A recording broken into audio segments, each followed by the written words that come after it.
Pre viewers, अल्पो entertainment classes में एक बार फिर आपका स्वागत है। तो आज हम लोग हिंदी साहित्य के कुछ ऐसे प्रश्नों पर चर्चा करेंगे जो बार बार टीजीटी और पीजीटी की परीक्षाओं में अक्सर पूछे जाते हैं। ये प्रयास होना चाहिए कि ये प्रश्न गलत ना हो, नहीं तो सीधी सी बात है कि परीक्षा से हमें बाहर कर देंगे, साक्षात्कार से बाहर कर देंगे, चयन से बाहर कर देंगे।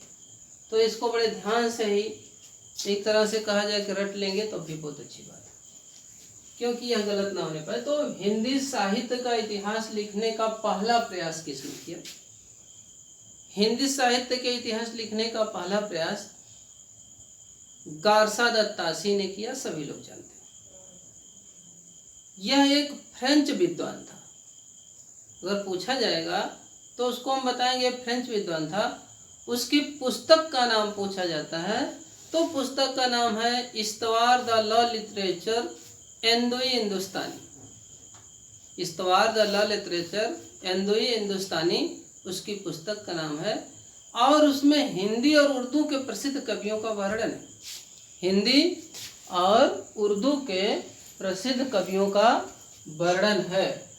इसके अलावा ये पूछता है इसका पहला भाग 1839 ईस्वी में और दूसरा भाग 1847 ईस्वी में प्रकाशित हुआ था। तो खास करके पहला भाग पूछता है तो उसको याद रखेंगे 1839 ईस्वी में, और दूसरा भाग कब प्रकाशित हुआ था? 1847 ईस्वी में। अगला देखिए, हिंदी साहित्य के इतिहास का सबसे उपयुक्त काल विभाजन किसने किया? यह भी बार बार पूछा जाता है। इसका आचार्य रामचंद्र शुक्ल है। इन्होंने हिंदी साहित्य के इतिहास को 4 वर्गों में बांटा। आप सभी लोग जानते हैं कि उन्होंने इसका नाम दिया वीरगाथा काल। उसके बाद है वीरगाथा काल का समय 1050 से 1375। फिर है पूर्व मध्यकाल। फिर है इसका समय 1375 से 1700 ईस्वी, मतलब भक्ति काल। उत्तर मध्यकाल 1700 से 1900, मतलब रीतिकाल। और उसके बाद आधुनिक काल 1900 से अब तक। यह भी बार बार पूछा जाता है। अगला देखिए, संधिकाल और चारण काल। आदिकाल को संधिकाल और चारण काल किसने कहा?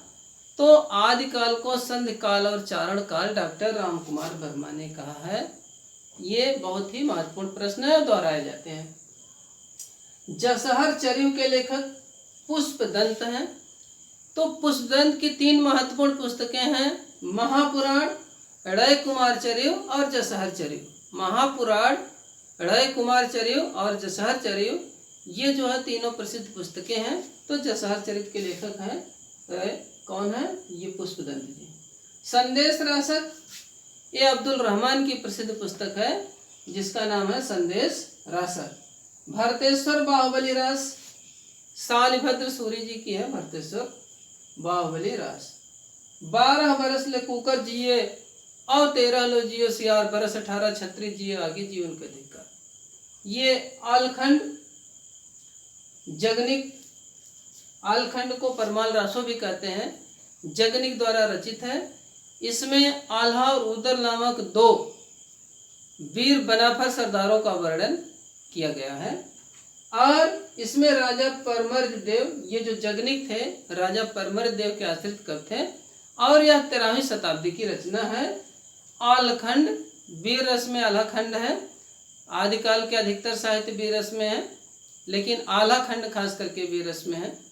और इसमें 13वीं शताब्दी का वर्णन किया गया है। अपने आश्रयदाताओं की प्रशंसा भी की गई है। तो इसके आश्रयदाता कौन राजा थे? राजा परमर्द देव थे। तो अगला देख लीजिए, जोय जोय पिंडे पिंडे सोई ब्रह्मांडे, ये नाथ पंथियों का है। नाथ पंथियों को कनफटे योगी भी कहा जाता है। और उन्होंने जो गोरखनाथ जी हैं हठ योग का, पतंजलि के योग को मिलाकर हठ योग का प्रवर्तन किया था। तो नाथ संप्रदाय के प्रवर्तक स्वामी मत्स्येंद्र नाथ जी हैं। नाथ संप्रदाय के प्रवर्तक स्वामी मत्स्येंद्र नाथ जी हैं।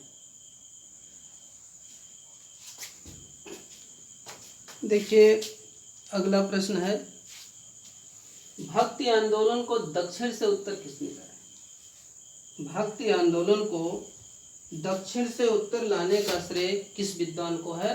तो भक्ति आंदोलन को दक्षिण से उत्तर लाने का श्रेय रामानंद को है, जो कि कबीर के प्रसिद्ध गुरु भी थे। रामानंद जो भक्ति को दक्षिण से उत्तर लाए। भक्ति द्रविड़ उपजी लाए रामानंद, सत्येंद्र का कथन है। तो भक्ति द्रविड़ उपजी लाए रामानंद, सत्येंद्र जी का कथन। लेकिन भक्ति को द्रविड़ का मतलब दक्षिण, दक्षिण से उत्तर कौन लाया? तो रामानंद जो कबीर के गुरु थे, रैदास के गुरु थे।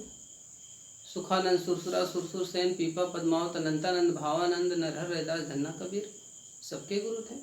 12 प्रसिद्ध शिष्य हैं। तो अगला देख लीजिए, श्री संप्रदाय के आचार्य कौन है? रामानुजाचार्य। इनके बारे में कहा जाता है कि इन्हें स्वयं साक्षात लक्ष्मी जी ने उपदेश दिया था। किसको? रामानुजाचार्य को। ये जो है श्री संप्रदाय के आचार्य थे, इसीलिए लक्ष्मी जी ने उपदेश दिया, इसीलिए इनके संप्रदाय का नाम श्री है। श्री का अर्थ लक्ष्मी भी होता है। वल्लभाचार्य कृष्ण उपासना पर बल दिया। वल्लभाचार्य कृष्ण भक्त कवि थे, जिन्होंने कृष्ण की उपासना पर बल दिया। सूफी साधना के अनुसार मनुष्य के कितने विभाग होते हैं? तो सूफी साधना के अनुसार मनुष्य के 4 विभाग होते हैं। अगला देखिए, हिंदी का प्रथम सूफी कवि किसे कहा जाता है? मुल्ला दाऊद, जिन्होंने चंदाइन की रचना की, हिंदी का प्रथम सूफी कवि कहा जाता है। भक्तिकाल काव्य की भाषा क्या थी? तो भक्तिकाल वही 1700 से 1900 जो चला था। भक्तिकाल नहीं, रीतिकाल है 1700-1900। 1050 से 1375 आदिकाल है। 1375 से 1700 भक्तिकाल, और 1700 से 1900 रीतिकाल, 1900 से अब तक आधुनिक काल।